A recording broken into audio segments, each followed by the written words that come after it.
Então, boa noite. Eu sou Leonardo Pedreira, do Centro Acadêmico Visconde de Cairu. Sou diretor de graduação. E a gente está aqui para discutir um assunto muito importante. O início dessa discussão se deu em 1969, quando o curso aqui da FE, nós tínhamos dois cursos separados, um curso de administração privada e um curso de administração pública. Nessa data, os dois cursos se fundiram num curso que seria único. Porém, agora, 40 anos depois, a gente tem um curso que a gente não tem nenhuma matéria de administração pública e todas as matérias voltadas para a administração privada. Então, a gente primeiramente queria agradecer nossos dois convidados, Fernando Coelho e Fernando Abrúcio, e também todos que estão aqui.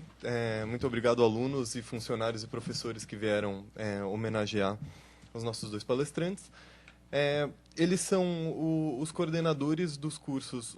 O Fernando Coelho é o coordenador do curso de Gestão de Políticas Públicas da EASH, e o Fernando Abrúcio é o coordenador do curso de Administração Pública da Faculdade Getúlio Vargas. Fundação Getúlio Vargas. Fundação Getúlio Vargas. Então, a gente vai dar uns 20 minutinhos para eles se apresentarem e contarem um pouco do trabalho.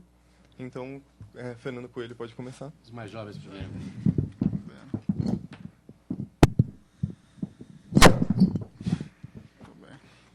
Bom, boa tarde a todos e a todas. Um prazer estar aqui com vocês na FEA USP. Agradecer o convite do CAVC, né? E prazer estar aqui também com o professor Fernando Abrúcio, né, que foi meu professor no mestrado e doutorado na Fundação Getúlio Vargas, né? Esse evento eu acho muito importante, né? Eu fui aluno da FEA, não São Paulo, mas Ribeirão. Começaria apontando para vocês um caos, né? Quando eu fui prestar vestibular, isso foi no final de 1993, na época com 17 anos, sou do interior do estado, um município que é Pirassununga, e tinha a pretensão de ser um aluno de administração pública. Naquele momento, no Brasil, tinham dois cursos tão somente de administração pública. Curso da Fundação Getúlio Vargas em São Paulo, curso tradicional, desde 1969, né? E o curso da FCL Unesp em Araraquara, né, desde 1989.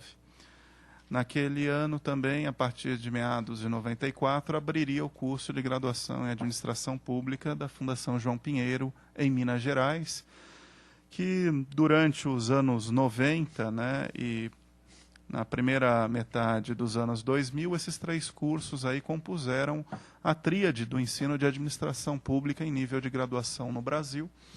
E nos últimos anos, com a expansão das universidades públicas, estaduais e federais, outros cursos na área de gestão pública, administração pública e políticas públicas abriram. Muito bem. Qual foi a minha decisão, né? Caipira do interior, não queria vir para São Paulo, né? E família de classe média, meu pai bancário, minha mãe bacharel em direito, mas não advogava.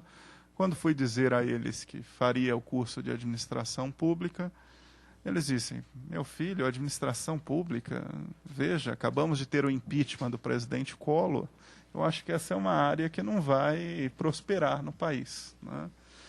E eu, então, influenciado pelos meus pais, decidi prestar economia, né? E não querendo vir para São Paulo, optei... E a economia ia bem naquele momento. Inflação baixa. Você resolveu a lógica. Muito bem, professor. Muito bem. É verdade, né? Desde 1986, né, até 94, período da hiperinflação no Brasil, né, 5 planos de combate econômicos. Mas decidi prestar economia na FEA USP Ribeirão, que havia uma unidade que abriu em 1992. Né? Eu ainda também prestei a FCL Unesp, acabei até escondido dos meus pais indo fazer matrícula lá na Unesp, mas depois acabei não indo cursar, né? E optei por economia. Digo isso tranquilamente porque, naquele momento... Desculpe, o celular desligar aqui.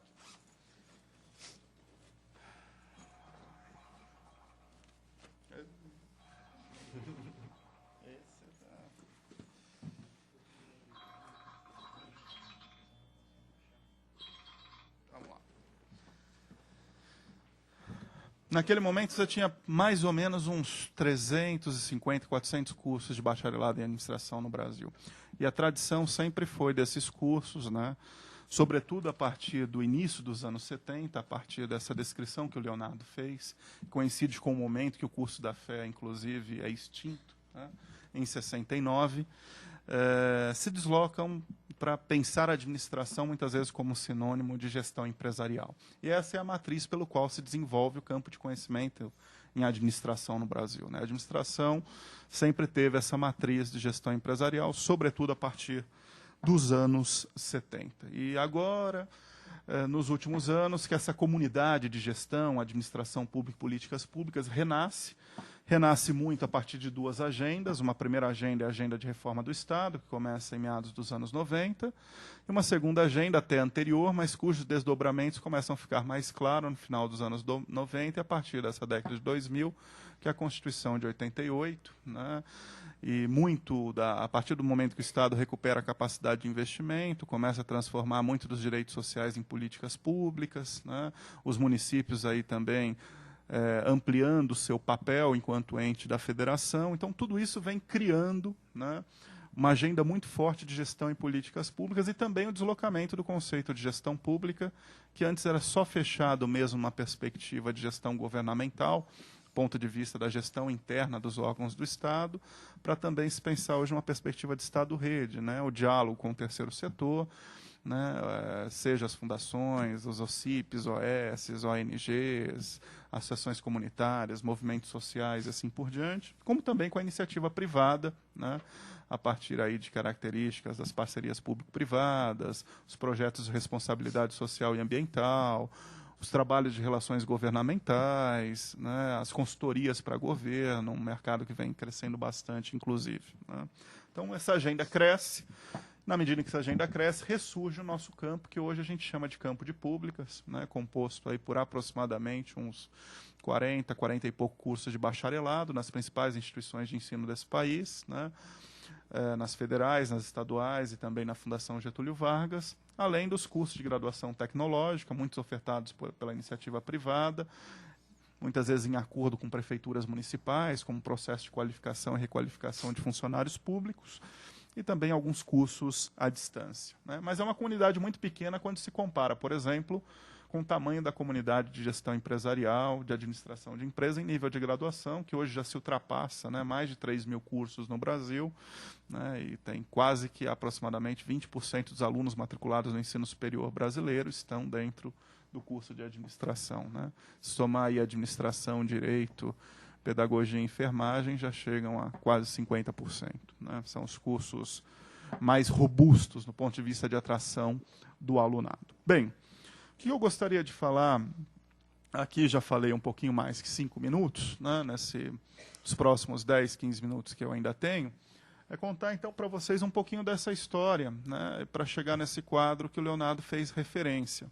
Eu tive a oportunidade, né, de desenvolver na minha tese, lá na Fundação Getúlio Vargas, né, fiz parte da primeira turma do doutorado lá em Administração Pública, que é importante dizer também que é o único doutorado no Brasil que leva esse nome, né, de Administração Pública.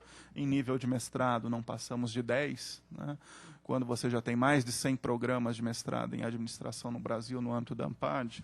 Então a comunidade também no nível da pós-graduação é muito pequena. E alguns cursos, né, que não tem linha, que não são chamados de administração pública, mas que tem algumas linhas de pesquisa, ou alguns professores que pesquisam a área, aí a gente chega aí a uns 15, 20 cursos, mas ainda é uma coisa bastante pequena, né? O Brasil começa seu ensino de administração em 1952 com a Fundação Getúlio Vargas, no Rio de Janeiro, né, como até um processo que vem aí derivado da assistência técnica norte-americana, né, o projeto MEC-USAID. E o curso de administração no Brasil nasce pelo veio da administração pública. O primeiro curso de administração no Brasil, 1952, Fundação Getúlio Vargas, Rio de Janeiro. E 2 anos depois, o primeiro curso de administração numa vertente mais empresarial, né, 1954, na Fundação Getúlio Vargas, aqui em São Paulo. É importante dizer que, naquela época, o ensino de administração não era regulamentado e tampouco a profissão, né? Houve tentativas desde a década de 30 de regulamentar o ensino e a profissão né, de administração, sobretudo a partir da criação da carreira de técnica em administração pelo DASP, em 1937, mas devido a várias disputas, as questões das corporações de ofício, sobretudo da área de economia e de direito, né, e também um entendimento à época que a administração ainda não estava postada no país como ciência, né, e para muitos era considerado mais como uma questão mais comportamental, de artes e assim por diante. Isso foi postergando a regulamentação desse ensino e a profissão, tanto é que ele começa no Brasil como um projeto experimental, né? E a primeira faculdade pública a ter autorização do MEC, depois da Fundação Getúlio Vargas, para abrir o curso de administração, foi a UFMG, em Minas Gerais, em 1954, que também abre um curso de administração pública e um ano depois o curso de empresas. Isso. Então a característica qual foi? A característica foi, até meados da década de 60, 64, 65, toda a faculdade que começava um curso de administração, né, geralmente começava um de administração pública e um de administração de empresas, sobretudo nas federais. A única exceção foi a Getúlio Vargas, que ficou com um projeto muito claro, né, Rio, capital da República, um curso de administração pública, São Paulo, né, capital, vamos assim dizer, econômica do país, né, a grande pujança da indústria paulista, um curso de gestão empresarial. Aí isso vai começar a mudar a partir da década de 60, quando em 65 é regulamentada a profissão de administração no país. Em 66 surge o primeiro currículo mínimo de administração. Quando se vai discutir esse primeiro currículo mínimo de administração, se olha um pouquinho para o debate internacional para ver se lá fora havia uma comunidade de administração pública separada da comunidade de administração de empresas. Tem uma série de discussões no Brasil, né? Muitos documentos sistematizados por uma professora, que é a Beatriz Wallich, e que depois vão chegar à conclusão que aqui no Brasil não tinha muita diferenciação e não valia apenas ter dois cursos separados, né? Vai juntar a isso o início do governo militar, ainda em 64, o Decreto-Lei 200 em 67, que vai fazer criar uma série de empresas públicas, fundações, autarquias, e que tem uma lógica também muito forte de gestão empresarial, para um início de processo de flexibilização, até de contratação que haveria dentro do Estado, e o início do milagre econômico brasileiro, né, que vai forçar a formação de pessoal para a gestão empresarial, né, para a multinacionalização das empresas, para a expansão da economia nacional na vertente, né, dos investimentos internacionais e assim por diante. Então, dado esse cenário de um currículo mínimo que não diferenciava a administração pública de empresas, né, e de um ambiente que era todo propício à formação do gestor de empresas, seja no âmbito do Estado, porque o próprio Estado brasileiro tinha uma característica de Estado-empresa, por esse crescimento da administração indireta, né? Aqueles cursos antes que tinham uma identidade de administração pública começam a perder essa identidade. Você começa a ter um processo de integração do ensino de administração pública pelo guarda-chuva da administração de empresas. Então, é nesse cenário que o curso da FE aqui, em 69, é extinto, né? Mesmo ano em que é criado o curso lá na Fundação Getúlio Vargas, em São Paulo, com o financiamento do governo do Estado de São Paulo, né? A gente chega nos anos 70, então, com cursos de pública no guarda-chuva de empresas, que tinham uma ou outra disciplina de pública, geralmente no último ano. Isso depois, no final dos anos 70, início dos anos 80, isso vai se perdendo completamente. Imaginem vocês, início dos anos 80 no Brasil, crise do Estado, crise da administração pública, crise do ensino da administração pública, algo que inclusive repercutia um debate internacional, né? Já não fazia tanto sentido, se acreditava, se formar pessoas para a administração pública dentro daquela proposta inicial, que era a formação de pessoas para a burocracia estatal, enxergando a administração pública do ponto de vista de atividade meio, né? A agenda vai se renovar no meio dos anos 80, com o processo de democratização, vai se enxergar a administração pública para além da gestão de atividades meios do Estado, começa a entrar o debate de políticas públicas, das relações Estado-sociedade. Inicia os anos 90 com esses três cursos que eu disse para vocês no início, né? A GV, a Unesp e depois a João Pinheiro. E a gente chega hoje com um cenário, vamos assim dizer, bastante atraente, favorável ao ensino de gestão de administração e de políticas públicas, que não necessariamente faz com que toda a escola tenha que ter um curso de gestão, de administração e de políticas públicas, mas que pelo menos comece a considerar, né, essa matriz dentro da sua grade curricular em termos da oferta de algumas disciplinas, né. Então, a área pública ela acabou sendo sempre considerada, um pouquinho depois dessa história, um pouquinho como primo pobre dessa área de management, né? Ela sempre foi um pouquinho mais forte na área de economia, mas isso também começa a se perder a partir dos anos 90, quando os estudos de economia começam a se voltar muito mais para uma perspectiva da microeconomia e não da macroeconomia, se voltam muito mais para questões de mercado financeiro e assim por diante. Então, toda aquela base da macroeconomia que redunda no final em se estudar a economia do setor público em profundidade, finanças públicas, economia industrial aplicada a partir da perspectiva de regulação, isso também começa a se perder, né? A parte de administração já estava completamente perdida, tanto é que até hoje esse termo público, né, ele é excluído do ensino de administração no Brasil. Poucas escolas têm, quando tem é um ou outro professor perdido lá no meio do departamento, geralmente na área de organizações, e que reporta a esse assunto de administração pública. E na parte de contábeis não é muito distinto também não, né? Se você for dentro do curso de Ciências Contábeis, né, tradicionalmente, pelo próprio currículo mínimo, pelas diretrizes curriculares de contabilidade, tem a disciplina de contabilidade pública, mas a disciplina de contabilidade pública geralmente também é uma disciplina só, né, oferecida, se o curso é noturno, na sexta-feira, no último horário, né? Geralmente, uma vez eu vi um trabalho de um menino que era mestrando em contábeis na Federal de Uberlândia, no Amparo, ele tinha feito um levantamento sobre as disciplinas de contabilidade pública nos cursos de ciências contábeis no Brasil. Ele chegava nessa conclusão, né? Era uma disciplina, geralmente não tinha professor. Quando tinha, ficava rodiziano, que ninguém queria ministrar, até que algumas instituições tinham mais flexibilidade, começaram a chamar profissionais, os tribunais de contas ou da CGU, para darem conta disso, né, como convidados e assim por diante. Então, o grande cenário, quando você olha para a realidade da oferta do ensino hoje de administração, de economia e de ciências contábeis, numa vertente mais de uma lógica de mercado, né, para não dizer da gestão empresarial, é que o público está excluído desse ensino, né? Então, isso precisa ser resgatado e tem oportunidades de se resgatar isso, né? A área de administração pública pode ter um tratamento, por exemplo, a partir das áreas funcionais de administração, né? E aí está que todo o desenvolvimento das áreas funcionais de administração, marketing, finanças, recursos humanos, produção, logística, sistemas de informação, né?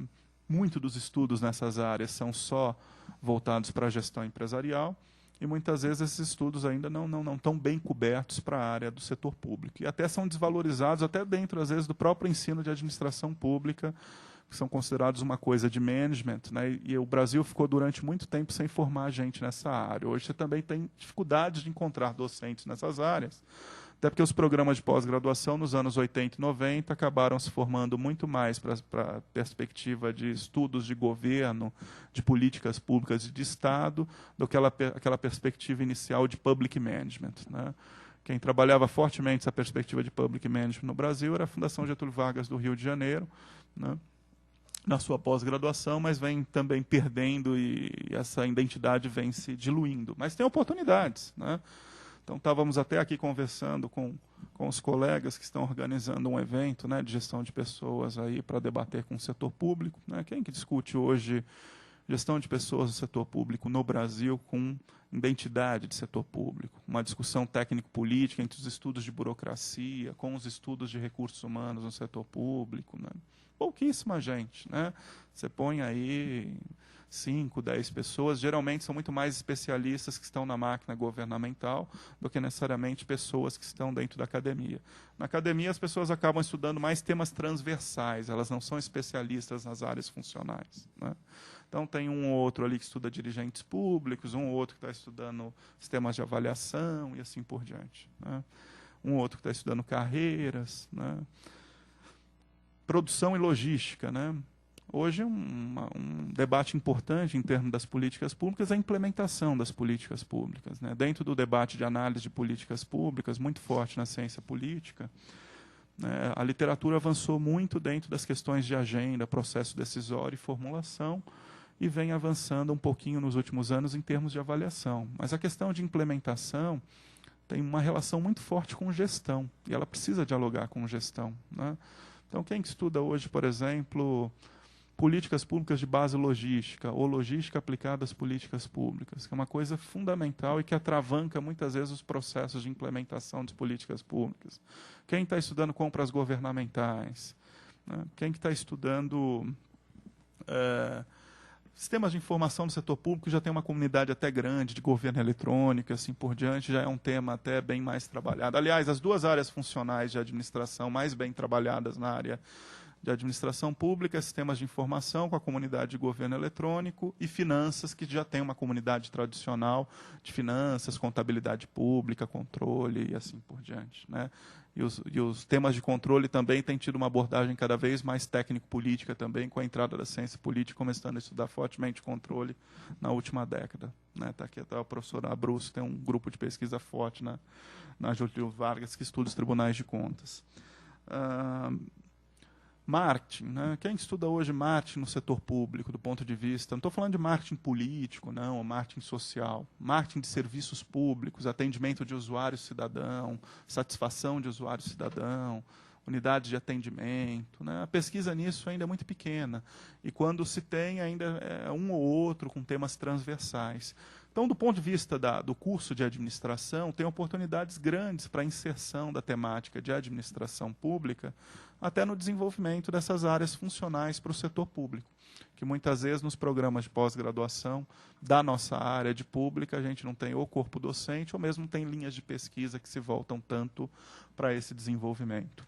Do ponto de vista da economia, né, o repensar, vamos assim dizer, dessa área de macroeconomia e desenvolvimento a partir do setor público, né?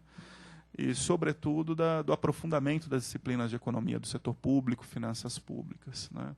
Mas talvez esse dos 3 cursos da FEA seja o que, né, mais disciplinas tem a ver, até com a questão do objeto, né, com o debate com o setor público.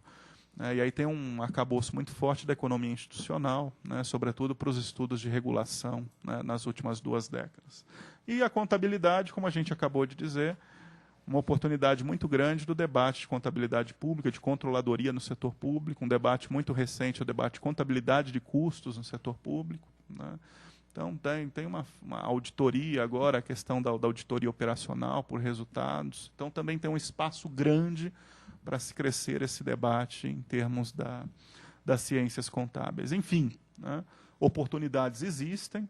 É uma questão, obviamente, de compreensão da instituição e, muitas vezes, que tem a sua história, tem a sua tradição. E a gente sabe que as instituições de ensino, muitas vezes, moldam seus currículos de um lado, tentando ver um produto meta em termos daquilo que se propõe formar, mas muitas vezes também olhando para as características do seu corpo docente, né? Então, às vezes, também tem que ter um certo esforço, né, de contratar docentes para essas áreas começarem a ter um certo desenvolvimento. A gente sabe que aqui dentro da FEA tem, né, o professor Jane Teixeira, no departamento de administração, o professor Valmor Slonsky, no departamento de contábeis, né? Na área de economia, eu não sei quem é que está trabalhando com a economia do setor público, mas vocês têm aí diversos professores que trabalham aí com a área, né? E como que os grupos de pesquisa ligados a essas áreas podem começar a ofertar disciplinas na graduação, se não inicialmente obrigatórias, optativas, que depois, tendo um certo corpo, se tornam obrigatórias, né? Pode surgir uma disciplina no mestrado, depois uma no doutorado, então, incrementalmente, vocês vão fazendo esse movimento, né? E claro que vocês, centro acadêmico e alunos, são um ator importante para gerar esse debate, propor isso aos departamentos e à congregação da escola. Nessa linha é importante frisar que, na verdade, a administração pública nunca foi extinta. Ela, na verdade, foi fundida com a administração privada, que acabou sobrepujando totalmente o curso até a gente ter agora uma administração que se propõe a ser pública e privada, mas que, de fato, só é privada. Então... Perfeito. E aí, só deixando um comentário em cima desse comentário seu, que foi muito oportuno, é até uma questão de mercado. Em instituições onde o curso de pública está sobre o mesmo guarda-chuva do que o curso de empresas, por uma questão de mercado, o curso de pública vai ser uma coisa pequena, vai ser o primo pobre, ou se ele está fundido, as disciplinas tendem a desaparecer, né?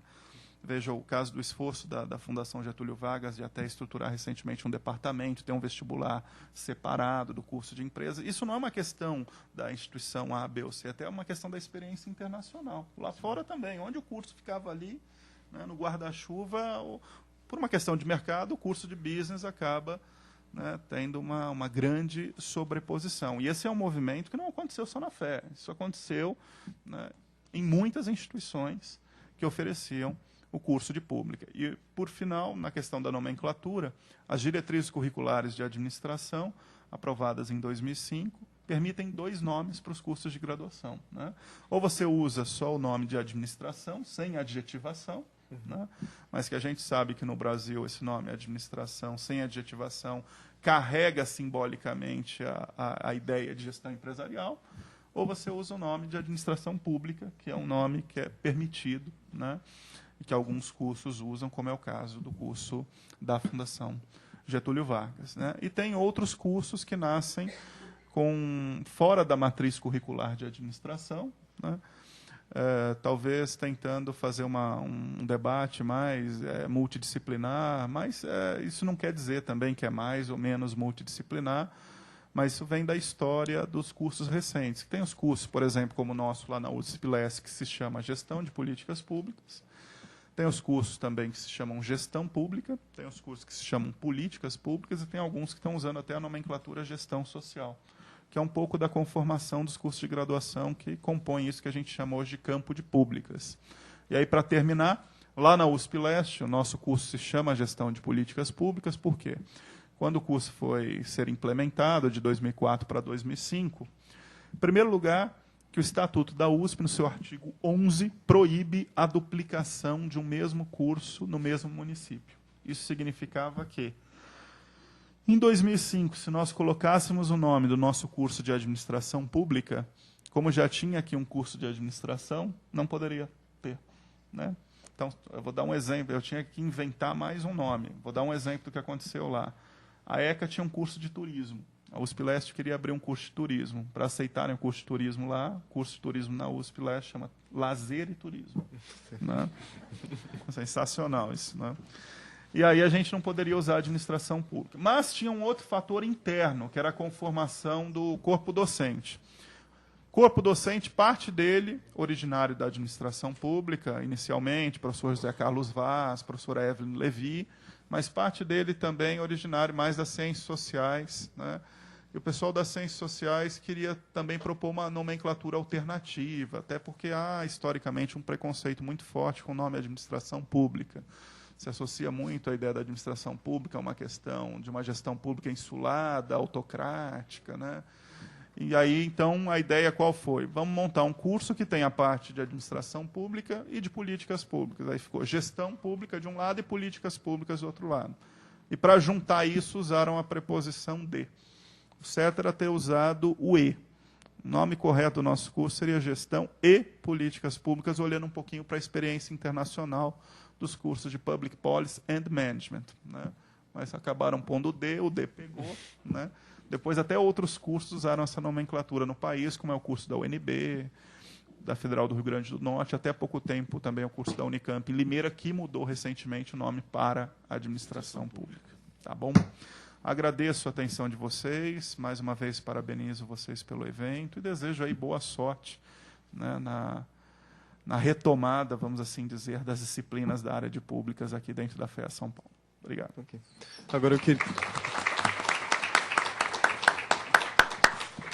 Agora eu gostaria de pedir para o professor Fernando Abrúcio para ele também contar um pouco da sua experiência nessa área e também se introduzir.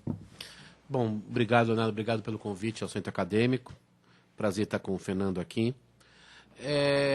Eu acho que para falar desse tema da administração pública, do curso de administração pública, é preciso tocar em 3 pontos.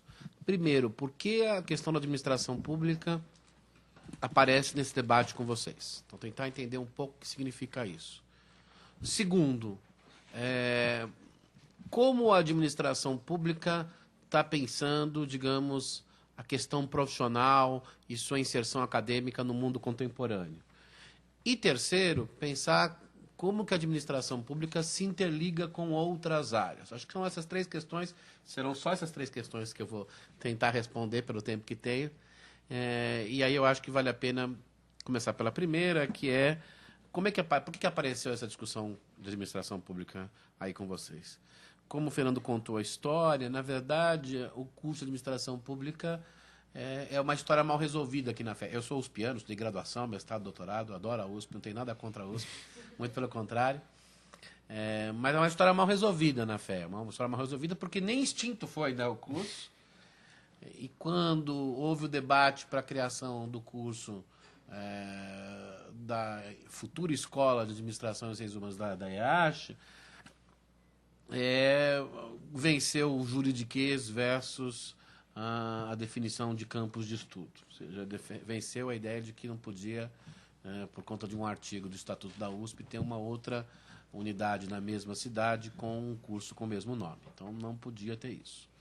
É uma história mal resolvida e que é muito interessante porque, se nós olharmos o conjunto, digamos, de consultorias que professores da FEA fazem, há um grande número fazendo consultorias para o governo e para o terceiro setor. Enorme conjunto.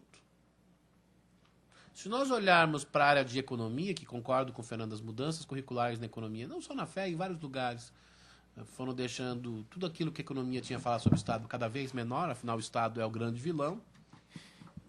O pressuposto final disso é que o Estado é o grande vilão, embora todas as empresas adorem o Estado em alguma medida. Né? Os bancos, então, nem se fale. A economia também foi abandonando isso. Então, a administração foi desaparecendo e, salvo raros, digamos, professores que sobraram dessa história, ela, digamos, morreu aos poucos na fé. Foi isso que aconteceu. Mas por que apareceu essa preocupação na cabeça de vocês?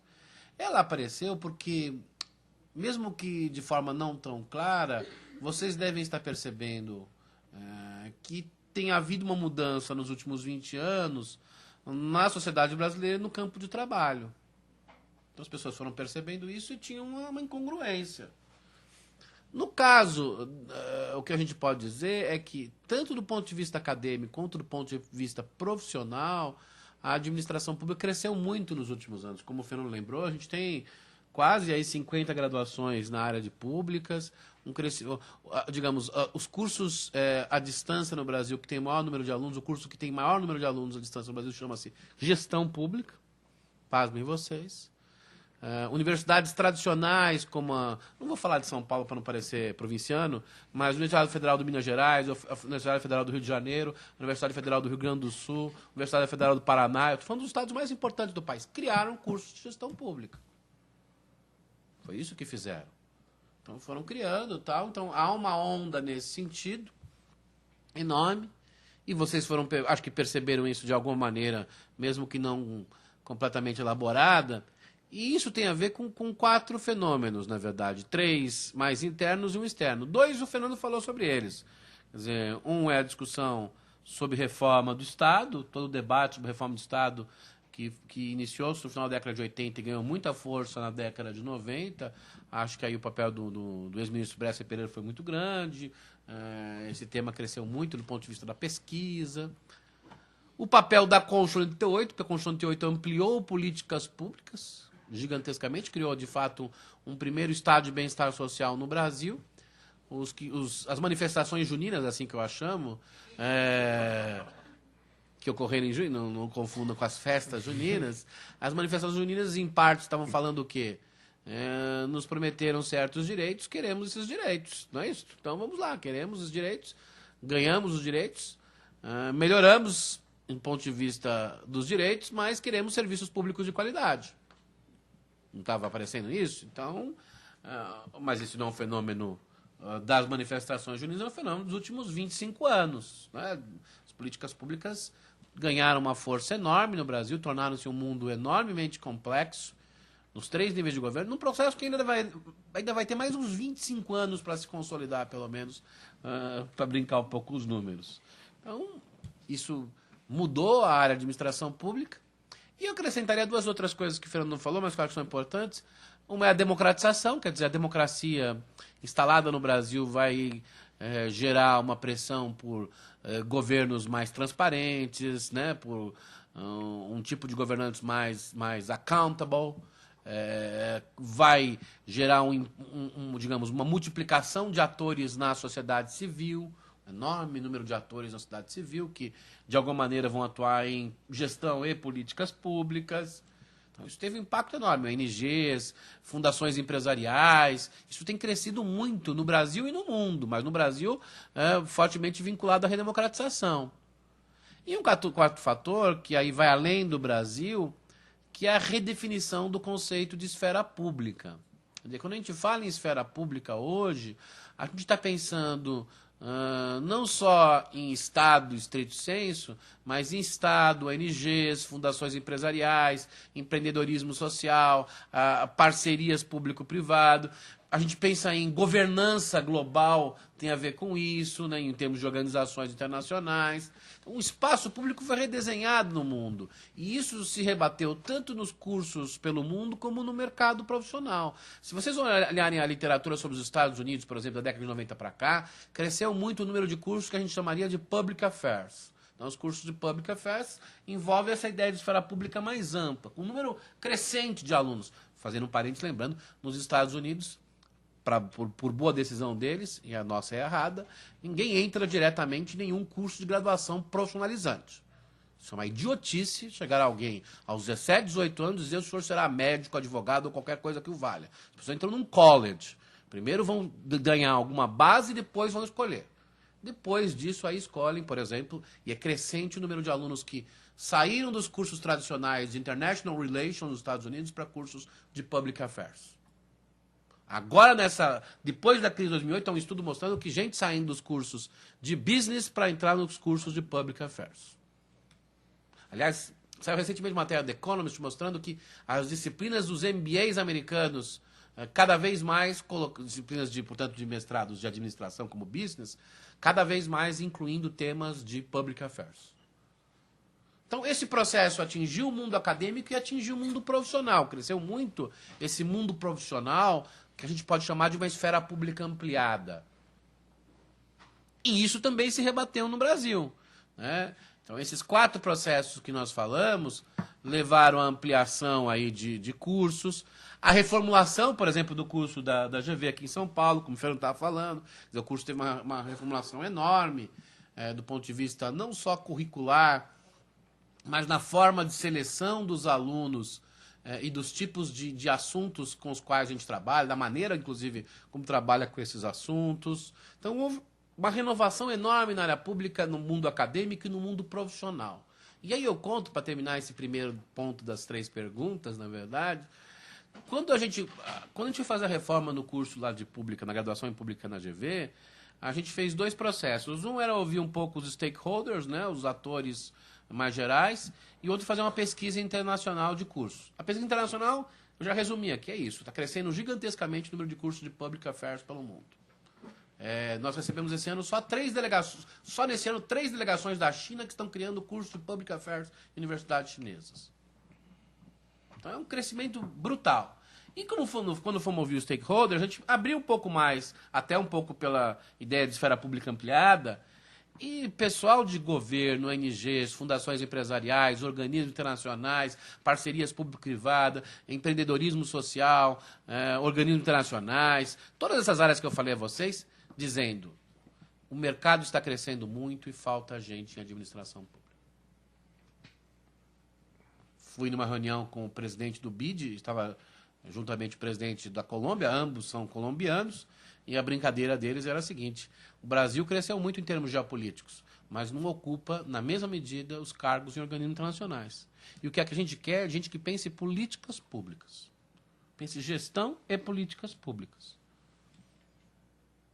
Fomos em reuniões com ONGs como WWF, Greenpeace, e todas dizendo: precisamos de gente e não tem gente para contratar, porque a gente quer um perfil de gente parecido com o curso de administração pública, se é o nome que vem aqui à mente. É isso. Eu faço parte do conselho diretor do Instituto Natura, que trabalha basicamente com meio ambiente e educação, e a gente tem dificuldade. Meio ambiente trabalha muito na Amazônia e educação, sobretudo nas periferias das grandes cidades. A gente tem dificuldade de contratar gerentes dos projetos, que seriam, no fundo, pessoas recém-graduadas com salário bastante atrativo na área pública. Quando a gente foi ouvir stakeholders governamentais, me disse um pesquisador e funcionário do Ministério do Planejamento em Brasília, disse, olha, nós temos aqui uma carreira, uma área que é o ciclo de gestão, que são acho que umas 12, 11 carreiras, não lembro de cabeça, cujos salários iniciam-se quase R$12 mil e terminam em R$23 mil e pouco. Nós vamos precisar, nos próximos 10 anos, preencher 5 mil vagas nisso. Nós não temos gente para isso. Eu acabei de participar do processo de elaboração do concurso da carreira de gestores especialistas governamentais. Serão 150 vagas nesse concurso. Já tem mais de 10 mil candidatos. E a conversa da gente era o seguinte: a despeito de ter tanto candidato, eles não vão ter as especificações que a gente quer. Até mudamos o concurso, vai ter experiência. Uma mudança, porque estava entrando um monte de gente que tinha feito uma diversidade enorme de cursos e odiava a administração pública. Era uma ideia sensacional, incluindo alunos de administração. Então, não pode vir para cá. Então, está crescendo. A Prefeitura de São Paulo, o prefeito Fernando Haddad, tem um professor da GV que trabalha com ele, está criando a carreira de gestores para o município de São Paulo. Isso vai ser muito bom para os cursos de administração pública aqui.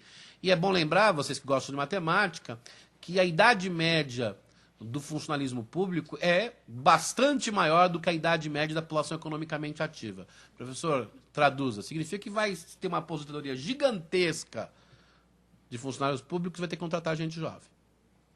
Na Prefeitura de São Paulo já não há praticamente engenheiros, que não há feito concurso há 25 anos. Na área de gestão em São Paulo, o último concurso foi em 1989, se não me falar a memória, com a prefeita Luísa Erundina. Então, assim, tem uma demanda em ONGs, fundações empresariais, organismos internacionais, governos, e poderia continuar aqui enormemente, muito grande. Mas acho que, digamos, e daí que eu acho que nasce a preocupação de vocês, eu acho que preciso pensar como lidar com isso. E aí, então, a segunda pergunta, como é que a gente está lidando com isso, na verdade? Um pouco da segunda estou respondendo para a primeira. A ideia é crescer cursos da área que a gente chama, nossa coalizão aí chama um pouco de área de públicas, na verdade. O Brasil se preocupa muito com os nomes. Se você for nos Estados Unidos, os cursos de undergraduate têm os nomes mais variados. Nós estamos criando agora uma dupla graduação na GV com curso de administração pública que se chama um curso de Urban Planning, que é planejamento urbano. Aí você olha, na verdade, a grade curricular deles é muito parecida com o que o Fernando acha, só que tem uma parte de Urban Planning. Assim, aí você vai perguntar, por que vocês não dão outro nome? Ele fala assim, porque a gente dá o nome que a gente quiser. Porque essa é a cidade de Illinois.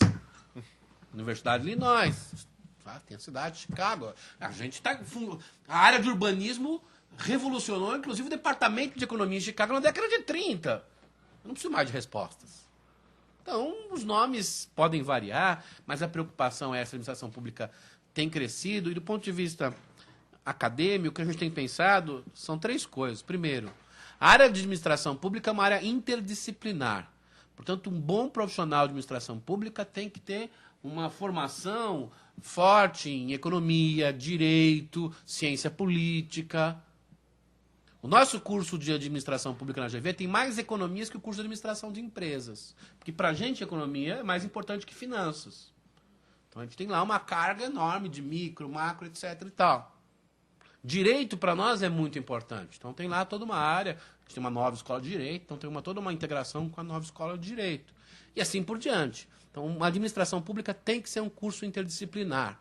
É bom lembrar, para fechar esse ponto do interdisciplinar, que uma das áreas fortes que cursos de administração pública têm colocado no mundo é a área internacional. Por quê? Porque a gestão, de maneira geral, se internacionalizou, incluindo aí um espaço público ampliado. Então, a gente tem no curso lá da GV, por exemplo, acho que são 7 ou 8 obrigatórias de relações internacionais. E se ele fizer mais algumas optativas, ele ganha um minor, como universidades americanas. Sai formado em administração pública com uma área de concentração em relações internacionais. Então, assim, essa interdisciplinaridade é um caminho muito grande Claro que conta, inclusive, nossos alunos têm estatística, matemática, tem toda uma combinação interdisciplinar para ser um bom profissional. Segundo, a administração pública envolve, digamos, um profissional que tenha forte, digamos, formação humanista, mas tenha capacidade gestora. Toda vez que um aluno me pergunta, professor, outro dia teve esse final de semana, o programa de Conheça a Graduação na GV, aí uns 150 alunos. Professor, eu estou pensando em prestar lá EASH, vocês, lá, não, presta aqui. Mas qual a diferença entre o curso lá de vocês e o curso de Ciências Sociais? É isso que eles perguntam, né, Fernando? Olha, o curso de Ciências Sociais tem uma formação humanista enorme, tem toda uma bagagem científica enorme, mas não ensina capacidade de gestão. O nosso curso é uma mistura de formação humanista e capacidade de gestão. Os exemplos que o Fernando deu da possibilidade de administração, desses na área de logística, marketing, etc., trabalhar, tem a ver com isso. Então, nosso curso mistura muito formação humanista, muito forte, com capacidade de gestão.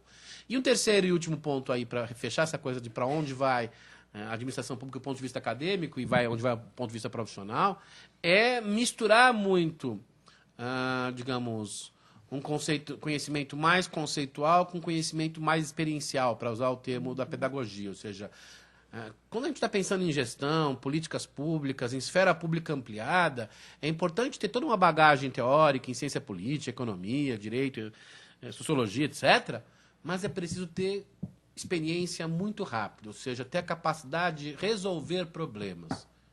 Lá no folder do nosso curso, assim, formando líderes para transformar o Brasil, que tenham boa formação humanista, capacidade de gestão e capacidade de resolver problemas. É isso. Então tem que ser alguém que tenha capacidade de resolver problemas. Desde o primeiro semestre, a gente não inventou nada, a gente copiou universidades americanas e europeias. Não tem nenhuma vergonha de dizer isso. Desde o primeiro semestre, a gente coloca disciplinas para ter capacidade de resolver problemas. Então, eles têm oficinas, trabalho de campo, tem imersões, né? Tem imersão no governo federal, imersão em governos locais. Tem uma imersão sul-sul, que é uma disciplina de um bimestre em que você fica ou na América do Sul, ou na África Portuguesa, ou na China, ou na Índia, e vai lá trabalhar junto com o governo para tentar resolver problemas de políticas públicas e tal. Há várias maneiras. O trabalho do pessoal do Fernando também faz isso, mas assim, tem que juntar conhecimento conceitual com conhecimento experiencial, senão você não é capaz de pensar políticas públicas. Então, essas três mudanças que eu falei a vocês, interdisciplinariedade, digamos, toda a possibilidade de juntar o conceitual com o experiencial, digamos, essa visão do mercado aí, da esfera pública mais ampla, todo esse processo que eu falei a vocês, tem a ver com necessidade de transformações, porque o mundo mudou e porque as demandas profissionais são mais complexas e mais amplas hoje para a administração pública. E, para terminar, não sei se eu passei muito do tempo, mas eu acho que hoje eu estou até comportado. A pergunta é, como é que se dá, então, a relação da administração pública com outras áreas? Veja, eu acho que as pessoas têm que fazer o curso de graduação, já que no Brasil não tem college, você obriga o menino aos 17, 18 anos a escolher o que ele vai ser para o resto da vida, o que é uma crueldade brutal, né? Eu acho que a gente tem que optar por aquilo que dê uma boa formação, ou seja, um bom curso, e que dê brilho nos olhos das pessoas. É isso que as pessoas têm que escolher. Em relação ao mercado profissional, meus caros, como eu disse, na área da administração pública, sobretudo pensar como esfera pública ampliada, as demandas são enormes, mas assim o são em direito, economia, em várias outras áreas. Oportunidades profissionais são grandes no mundo contemporâneo e, no caso brasileiro, a demografia favorece vocês. Então, vocês vão ter mais oportunidade de trabalho do que a geração do Fernando, que é mais nova que a minha. Um pouco mais nova, vai. Demografia favorece vocês. Então, não por acaso, hoje o presidente Dilma já está propondo importar engenheiros. Mas, e diria que o assunto é sério, não é brincadeira, não. Então, assim, o campo de oportunidades profissionais que vocês vão ter é gigantesco. Até acho assim, que os cursos de economia e administração não aproveitam oportunidades gigantescas que há no Brasil. Por exemplo, curso de economia e administração, devia trabalhar no Brasil hoje, é agrobusiness. O Brasil está tendo uma explosão enorme, nos próximos 20 anos vai crescer cada vez mais nisso. E você não vê praticamente disciplinas, aqui na FE praticamente morreu essa área de economia agrícola, nessa área de agrobusiness, em curso de administração e no curso de economia. Que país nós vivemos? Na Suíça? Então, assim, tem um conjunto enorme de oportunidades profissionais em várias áreas, incluindo a administração pública nesses setores que eu falei, governo, ONGs, fundações empresariais, organismos internacionais, empreendedorismo social, parcerias público-privadas, a própria área acadêmica, articulação de governo e empresas. A semana passada ou retrasada, a Nestlé me procurou, quer criar um programa junto à GV, o curso de administração pública, para ter gente formada para fazer articulação entre a Nestlé e poder público. Então, assim, espaço há enorme na administração pública e há em outras áreas. O que é importante é escolher o que dá brilho nos olhos e bons cursos. Também porque depois o mercado profissional vai avaliar suas competências. Vai avaliar claro que vai avaliar a qualidade do seu curso. O diploma, de certa maneira, faz diferença, mas, sobretudo, vai avaliar suas competências. E eu sou contrário a qualquer tipo de corporativismo que diz que só pode fazer tal ou qual profissão quem fez o curso X ou Y. Isso é uma pobreza intelectual que, no caso brasileiro, vem da tradição do corporativismo varguista, com inspiração no modelo romeno e italiano. O italiano, convenhamos, não era um dos modelos mais interessantes. Só basta lembrar do último Mussolini, em que as profissões não seriam criadas. O Fernando contou as dificuldades da administração. A economia teve enorme dificuldade de virar profissão no Brasil. Os contadores não queriam, e diziam que os economistas eram subcontadores. Vejam que mundo interessante. Como o mundo dá voltas. Vingativos, né? Tinha esse debate no Brasil na década de 50. Eugênio Goudin falava sobre isso. Então, o Brasil inventou esse negócio, tem que ter diploma de jornalismo para escrever em jornal. Isso não existe em nenhum lugar do mundo. Então, se vocês me perguntarem, eu quero trabalhar na administração pública, mas eu, infelizmente, professor, estou no 4º ano aqui de economia, sabe como é que é, custos de transação, você deve lembrar dessa história e tal. Olha, claro que eu posso dizer, né, que você pode depois fazer um mestrado em administração pública, pode fazer curso de administração pública, mas o melhor seria, desde já, pensar em como lidar com isso. E acho que quando, não sei, foi antes do Leonardo, não foi o Leonardo que me convidou, foi o anterior a você, quem foi? O Igor, isso mesmo, o Igor que me convidou. O Caio já tinha falado que o Igor me ia convidar. E eu falei, não, tem que conversar, tem que convidar o professor Fernando. Por duas razões. Uma, porque ele conhece muito a história da administração pública, tem uma excelente tese de doutorado. E a segunda é que tem que convidar alguém da USP também. Aí eu falei assim, mas por que, professor? Uma razão simples. Na Universidade de São Paulo tem gente pensando em administração pública que nem conversa com a FEA, do ponto de vista institucional. Isso é a gente usa em teoria das organizações o termo disfuncionalidade burocrática. Né? Tá ali do lado e não aproveita. Eu acho que é importante para vocês. Claro, quem quiser fazer administração pública tem cursos bons no Brasil, indica. Quem depois quiser fazer mestrado em administração pública, doutorado, como disse o Fernando, infelizmente só um no Brasil, que mostra a pobreza intelectual deste país. Não há país que tenha se desenvolvido no mundo sem uma boa esfera pública. É zero caso. Não dá para fazer nem econometria com isso. Não tem variação. Terrível. Senão aqueles caras que tentam fazer, né, digamos, regressão com quase zero de variação, fala assim, só regressões de vidas passadas dá para fazer com isso.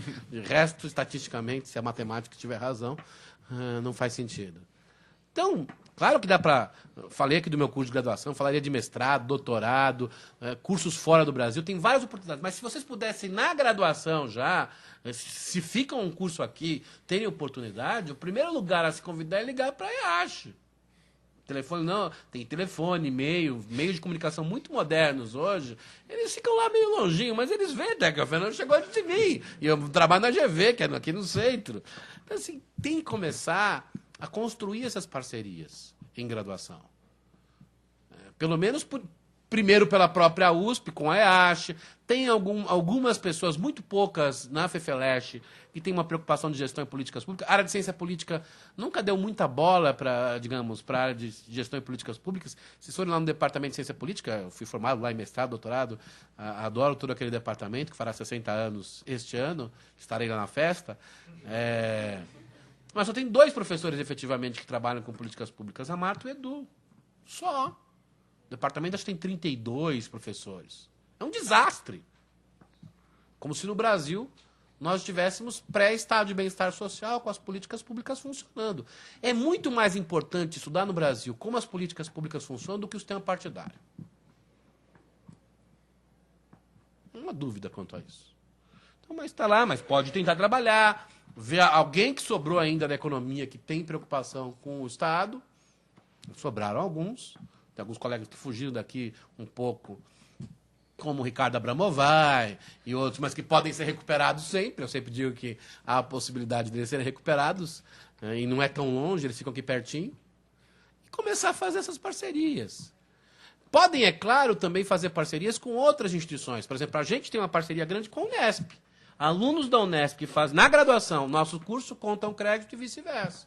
Nossos alunos fazem matérias no CPDOC, no Rio, nos cursos de cinema, ciências sociais e história. Quiserem fazer matérias lá na GV, façam um acordo, levem para a diretoria da faculdade. A nossa diretora da escola é ex-diretora da FE, portanto, ela tem que sempre tratar bem a FE, digo isso a ela, a Tereza, e faz sempre bem isso.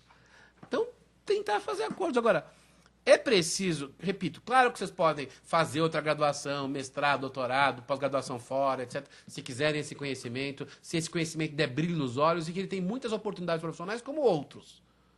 Mas se já puder na graduação aproveitar a capacidade instalada aqui na USP, eu fazer acordos com o Unesp, FGV e trazer disciplinas, seminários, poder fazer, comecem agora, porque também deixar para muito mais tarde significa que alguns começaram antes. E que, embora eu seja contrário, e ainda bem que não vale na área pública isso, e nem nas empresas vale isso, você apresentar o diploma e dizer assim, tô com o diploma aqui, esse emprego é meu, né? Só o Conselho Federal de Administração acredita nisso. Mas, de resto, não faz o menor sentido isso no mundo real, não no mundo corporativo. Embora eu ache que que não exista e não deva existir isso, alguns partem na frente de outros. Inegavelmente. Portanto, os alunos que começaram graduação em administração pública ou fizeram mestrado e doutorado vão ter vantagens. Se vocês quiserem ir para essa área, que comecem na graduação, de alguma maneira, procurar maneiras de fazer isso. Não dá para ficar, digamos, esperando o trem passar. E, repito, mesmo que eu tenha falado, olha, um diploma não garante para o lugar que você vai, eu vou contar uma pequena história nisso.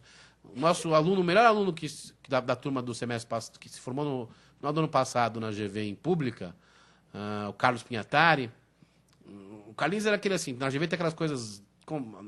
Eu aboli no novo curso, mas tem ainda nas turmas antigas, que é o quadro de honra, né? Medalhas, uma bobagem, mas tudo bem. As pessoas acham que isso é motivacional, né? Não leram nem Maslow, né? Quer dizer, mas acham que é motivacional. Mas tudo bem. Mal passaram pela pirâmide do Maslow. Então, assim, acham que é motivacional isso. O Carlinhos tinha tudo. Todos os diplomas. E, ao contrário do que se esperaria, era adorado pela turma, porque os que têm muito são odiados pela turma. Então era aplaudido. Tá? Aí o Carlinhos acabou o curso, tinha 21 anos, falou assim, professor, eu vou prestar um mestrado aqui na GV, mestrado em Administração Pública e Governo, mas eu quero fazer o doutorado na John Kennedy School em Harvard. Se você for pensar para a elite americana fez mais a John Kennedy School do que a Harvard Business School. Veja como o mundo é interessante. Na França, se você quer ser presidente ou ser um grande líder de elite, faça Escola Nacional de Administração na área pública.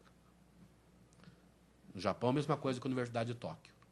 Então, o Carlinhos falou, vou prestar. Ah, tudo bem, prestou. Para variar, pega o primeiro lugar. Ah, que coisa chata. Aí um dia ele está lá feliz para fazer a matrícula, toca o telefone e fala assim, aqui é da Ambev e a gente está querendo chamar o senhor aqui para conversar, fazer uma entrevista, porque nós o selecionamos para um cargo aqui na Ambev. Aí o Carlos falou assim, vocês são loucos. Eu nunca fiz seleção na Ambev. Mal bebo cerveja, nunca, digamos, tive contato com a empresa. Como é que você... Não, nós temos um programa, Ambev, e não é só a Ambev, várias empresas têm, de ficar espionando alunos em boas universidades no país. Estamos acompanhando o senhor há 2 anos, nós montamos uma área de sustentabilidade em Curitiba, e o senhor é muito bom nisso, e, portanto, não precisa de treino nisso. O senhor será chamado para ser o gerente de estabilidade de Curitiba, temos a resposta para daqui a 2 dias. Aí ele chega na GV chorando, sei que você... Chega pra mim e tal. Olha, Carlinhos, você Eu acho que é uma oportunidade que você não deve abandonar. Mas eu não sei, a Ambev, aqueles caras são loucos, uma competição maluca, eu não tenho a menor ideia. Eu falo, não, mas isso é uma experiência e tal. Na área de sustentabilidade, que você gosta, que é uma área forte na área de gestão pública, a área de sustentabilidade, cresce muito nas empresas, governos, terceiro setor, organismos internacionais. Vai lá e topa. Ele falou, mas assim, eu nunca vou conseguir entrar aqui de novo no mestrado, nem na John Kennedy School. Eu falei, não, se você for bem, em 2, 3 anos você consegue. Pois bem, ele entrou no começo do ano, aí no meio do ano teve a formatura, fez a formatura, encontramos... O patrono da turma de empresas públicas foi o André Esteves, e ele viu os prêmios, ele quando acabou de passar os prêmios, falou pro cara assim, qual emprego você quiser, você me fala que eu te dou. Ele falou, não, já estou na Ambev e tal. Aí ele veio conversar comigo e falou, e aí, como é que tá? Eu falei, não, uma experiência ótima, né? Aprendendo muito, a coisa de estabilidade eu gosto, mas não sei se eu vou querer trabalhar na Ambev o resto da vida, né? Eu falei, quase ninguém trabalha no resto da vida num lugar só. Ele falou, continuo com um sonho e tal. Eu falei assim, ele falou, não sei o que eu vou conseguir. Eu falei, o seguinte, eu falei, eu faço parte do grupo que faz a seleção da Fundação Lehman, cujo dono, Jorge Paulo, é o dono da Ambev. Contei sua história, montei esse currículo e falou assim, se ele for muito bem nos próximos 2 anos, dou uma bolsa de doutorado para ele fazer a John Kennedy School em Harvard. Porque a Lehman tem um grant enorme em Harvard e leva os alunos para lá. Gente qualificada, digamos que faça a área de administração de empresas, vai entrar qualificadamente em governo e vice-versa. Só que existe a ideia, digamos, que alguns partem antes dos outros. O Carlinhos entrou em sustentabilidade. Seria mais difícil ele entrar na área financeira da Ambev, num programa como esse. Então, se vocês, e vou terminar aqui, já falei tudo o que tinha que falar, e mais um pouco, se vocês estão interessados nessa área, essa área tem muita oportunidade, é uma área muito legal, muito interessante, mas ou repensem sua vida profissional, sua trajetória acadêmica, ou comecem desde já a pedir parcerias dentro e fora da USP para fazer isso. Porque se vocês não fizerem, tudo bem, vou poder fazer mestrado, outras coisas, mas pode ser muito tarde. Então é melhor começar já a trabalhar com isso, se for isso que dá brilho nos olhos para vocês. Obrigado, pessoal.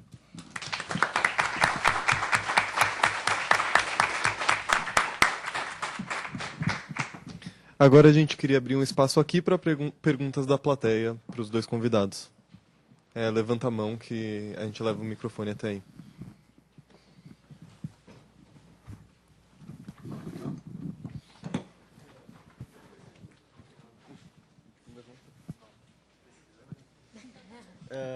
Eu vou fazer uma pergunta, até, apesar que ela foi parcialmente respondida agora no final, mas eu vou contar um pouquinho essa história, na verdade, né? Uns dias atrás eu tive uma aula com um professor que ele ficou a aula inteira falando mal da gestão pública, do Estado, de tudo que está tudo ruim, que, enfim, ele só atrapalha as empresas, enfim, de todos os serviços. Ele ficou a aula inteira falando mal e etc e tal, né? Aí uma hora eu levantei um questionamento, né, perguntando, né, não, falando, né, que eu concordava com esses comentários do professor, mas achava que, de uma certa maneira, a fé era um pouco responsável por essa incompetência, né, porque como é que os professores eles têm consciência desses problemas, mas na administração é totalmente esquecida, né, essa questão da administração pública, né? Aí ele respondeu que eu estava enganado, porque a fé ela tem total competência para os alunos, eles saem 100% competentes para ir no mercado público, né? Que na verdade a gente estuda ferramentas que são tão úteis quanto para a área privada quanto a pública, né? E então que era mentira o que eu estava falando, né? Eu inicialmente me senti um pouco enganado disso, né? Porque eu achei que não era bem assim, mas eu queria saber um pouquinho melhor, né, de quanto isso desses nossos estudos aqui, eles são realmente tão úteis para o privado quanto para o público, né? Eu posso responder de outro modo. Se você estuda políticas públicas no curso, você faz curso de administração, né? Você estuda políticas públicas? Você estuda gestão intergovernamental? Você estuda redes de ONGs e governança global? Eu vou parar por aqui. Porque se você não estuda todos esses assuntos, eu acho que você teria dificuldade de ser um bom gestor público. Essa é a única resposta que eu posso dar. Não tenho a menor ideia sobre o que o seu professor falou, digamos, do ponto de vista das competências, mas se você não conhece esses assuntos... E o Fernando disse uma outra coisa importantíssima aqui. Mesmo assuntos importantes da gestão pública, do ponto de vista acadêmico, são subestudados no Brasil. Portanto, mesmo os lugares que tem lá com administração pública, falta gente.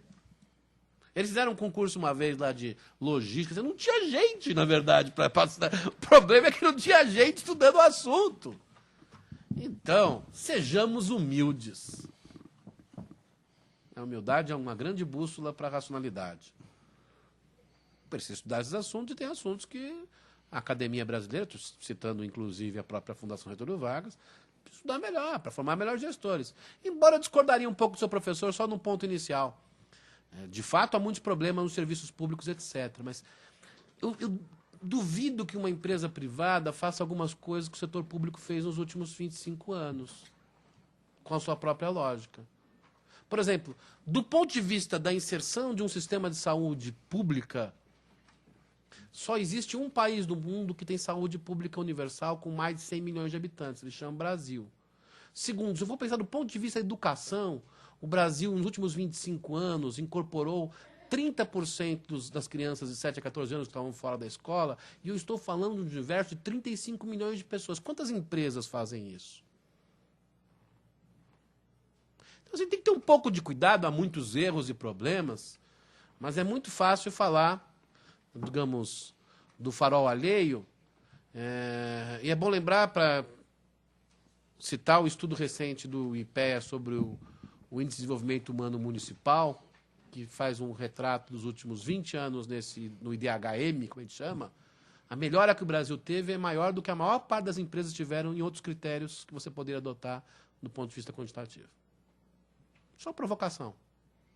Aliás, em 91, pensem quais eram as empresas líderes em 91 e quais, de fato, permaneceram no Brasil como empresas líderes.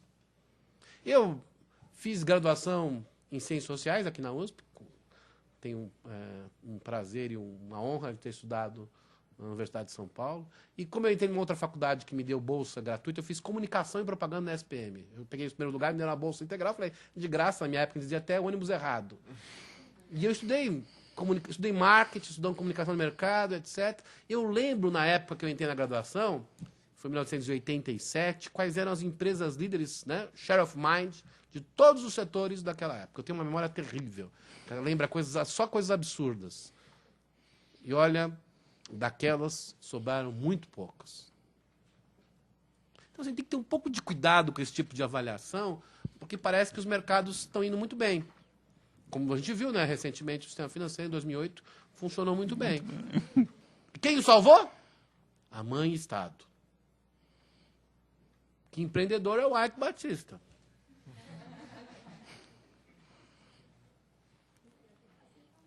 Então, assim, né?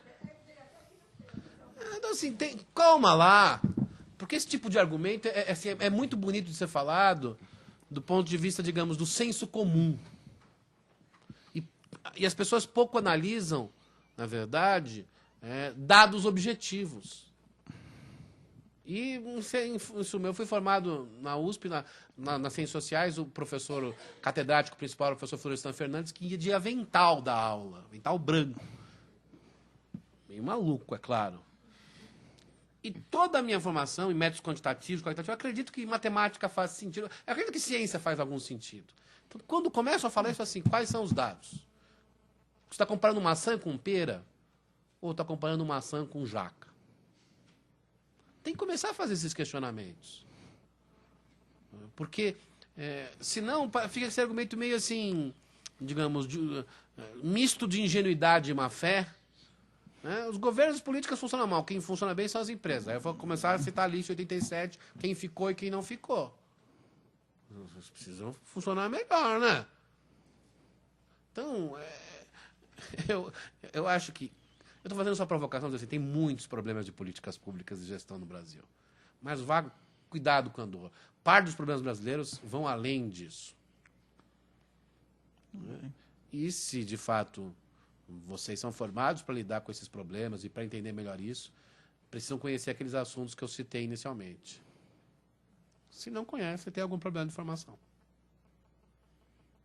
Do mesmo modo, se eu fosse te perguntar, né, se eu faço economia, tem que falar assim, tá bom, o que você sabe de economia? Você conhece Lagrange? Você tem que citar as coisas que você estuda. Você fala assim, não, eu conheço microeconomia, etc. Li até um manual uma vez, né? Parece fala de Mises, né? Que uma vez eu li um livro, né? Assim, saber o que você sabe de micro, tal. Mesma coisa, você falou que o currículo abrange gestão pública. Se eu for citar mais ainda temas, eu não vou fazê-lo para não tomar mais tempo. Fala assim, que a gente não vê isso, então vocês não conhecem gestão pública. Tem lá na USP, lá na unidade dele, tem professor que estuda esses temas que eu falei. Aí faz mais sentido. Talvez até tenha menos professor do que deveria ter para estudar outros temas de administração pública que a gente precisa conhecer mais. Isso é verdade também. Na GV também, e etc. e tal. Mas acho que, na verdade, a falta de bom senso aí não foi só em definir erradamente o papel da sociedade, do Estado, dos governos. Repito, quem é elite americana faz os cursos mais... O presidente Obama fez direito público, com área de concentração na área de administração pública. O presidente Bush II, a missão, convenhamos, fugiu da escola, e deu no que deu. Mas o Bush, o pai dele, é um cara formadíssimo, brilhante, fez história uma parte. Então, acho que é preciso aí que se dê conta que a administração pública é maior do que estudar a administração. Acho que é esse o recado, desculpa ter falado demais, mas assim, a administração pública é maior do que a administração. E a gente precisa conhecer mais precisamente, até para não falar bobagem sobre a administração pública. Eu não sou economista, então não fico lá discutindo, às vezes, com os microeconomistas alguns problemas econométricos. Assim, isso é problema de vocês. Durmam e sonham com isso. Eu durmo e sonho com as minhas coisas. Então, eu acho que falta mais coisa de administração pública, essa é a resposta que eu dei para você no seu currículo. Muito obrigado. Posso complementar? Claro. Essa abordagem, na verdade, a cada 10 pessoas da área de business falando de gestão pública, 9 vai repetir essa fala, como a Bruce bem colocou, né? É uma visão de senso comum, onde a empresa sempre será o polo de eficiência, o setor público sempre o polo de ineficiência. Isso reproduz na sociedade até do ponto de vista midiático, né? Tem revistas e mais revistas que vão trazer os grandes casos de sucesso, né? Like Batista. E enquanto setor público você abre um jornal, geralmente você só tem a catástrofe, a corrupção, a morosidade. Se a gente fizer uma pergunta aqui, cite 4 casos de excelência no setor público, é capaz de alguém dizer, não existe. Não existe, não. Existe, mas tem um desconhecimento muito grande. Tanto é que a própria academia, no caso da Fundação Getúlio Vargas, teve que, durante 10 anos, juntamente com o BNDES e a Fundação Ford, fazer um banco de dados, né, de boas práticas no setor público, a partir do Programa Gestão Pública e Cidadania. Conseguiu reunir aí mais de 8.000 experiências no Brasil, só em nível subnacional. Então, você tem esse desconhecimento que é muito grande. E mais do que isso, dentro da lógica de mercado, você sempre vai ter uma lógica, na nossa formação de business, que partiu muito para uma questão tecnicista, né, de pensar mesmo o papel e o objetivo da empresa e as áreas funcionais. Então, a grande questão é que não se faz um debate técnico-político, né? Se pensa tudo na técnica e a política é o grande problema. Quando pensar administração pública, a política não é problema, a política é intrínseca ao processo, né? E aí isso passa a reproduzir aquelas falas, não, mas o problema é a política. Não, a política é o processo, né? Agora, se há capacidade de usar os mesmos instrumentos do setor privado no setor público, para algumas áreas funcionais, sim, você tem algumas ferramentas que podem ser usadas na empresa pública ou nos órgãos privados, né, com as devidas adaptações, né? Agora, não dá para se pensar só nesse nível da ferramenta e do instrumento. Tem que se pensar de uma forma mais ampla, né? Muito bom. Okay. Mais alguma pergunta? Tem uma moça ali com a mão levantada.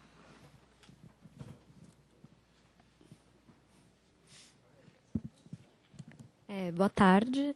Eu gostaria de saber, principalmente do professor Abruzzo, eu sou estudante de gestão de políticas públicas, tenho aula com o Fernando. Eu gostaria de saber, assim, na opinião dos dois, mas principalmente na do Abruzzo, qual seria os principais desafios com relação à cooperação entre o setor privado, né, com relação ao setor público. Então, assim, como já foi colocado, muito se diz, né, que o setor público, às vezes, não tem práticas tão avançadas ou tão eficientes como o setor privado. É esse o senso comum. E como, então, que o setor privado poderia contribuir para que a gestão pública fosse mais eficiente, né?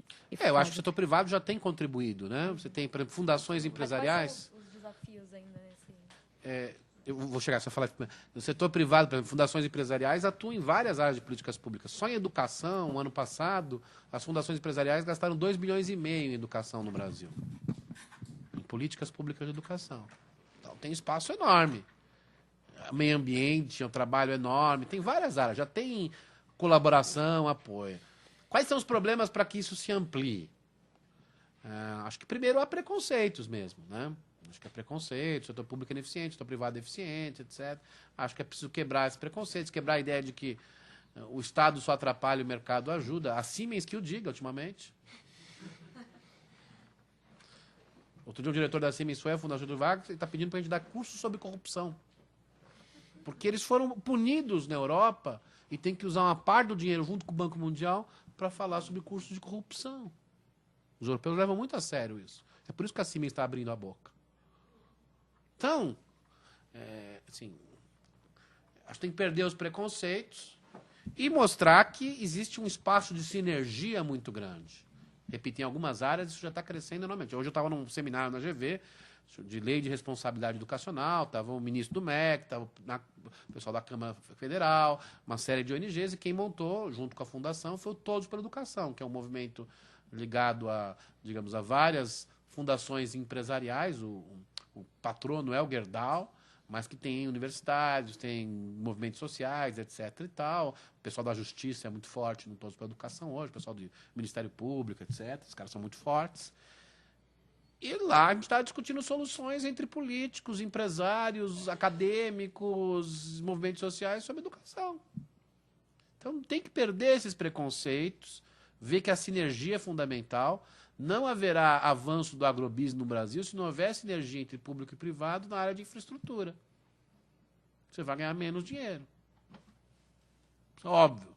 Os grandes empresários dessa área já sabem disso. O professor da escola, o professor Roberto Rodrigues, foi ministro da Agricultura, fala isso todos os dias. Assim, sem sinergia, nós estamos perdidos no agrobusiness. Então tem muita gente percebendo que a sinergia é fundamental. Eu acho que o que pode, um dos grandes desafios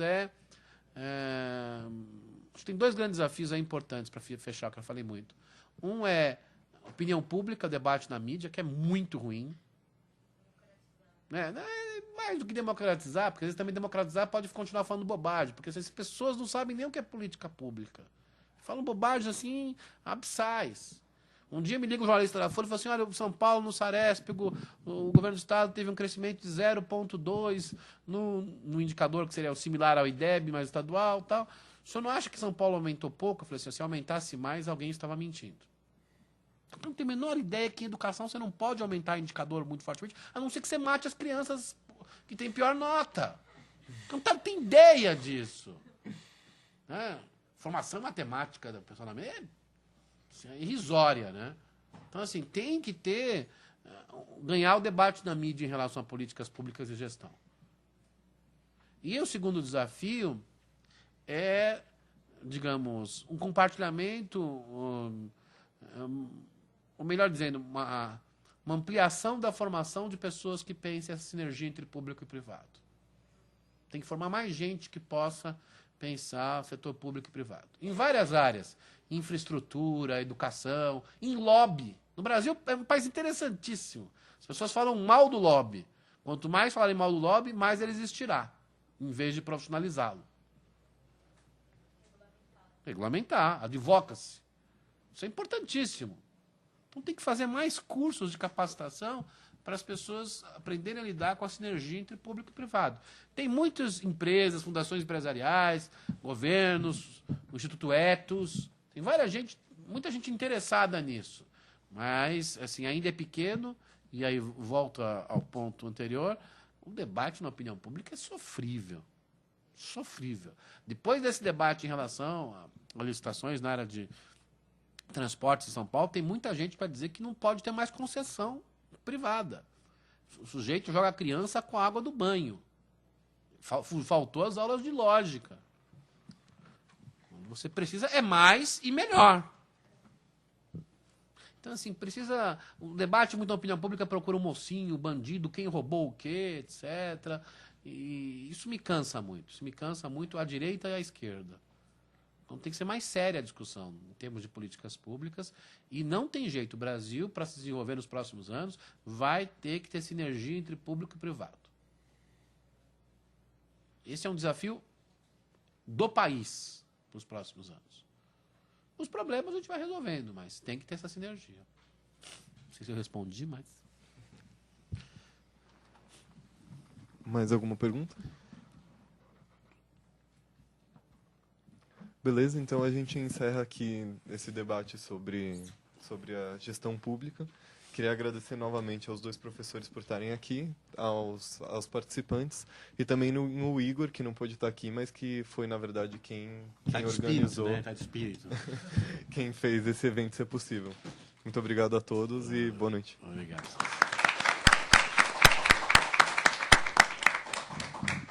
Sim, senhores.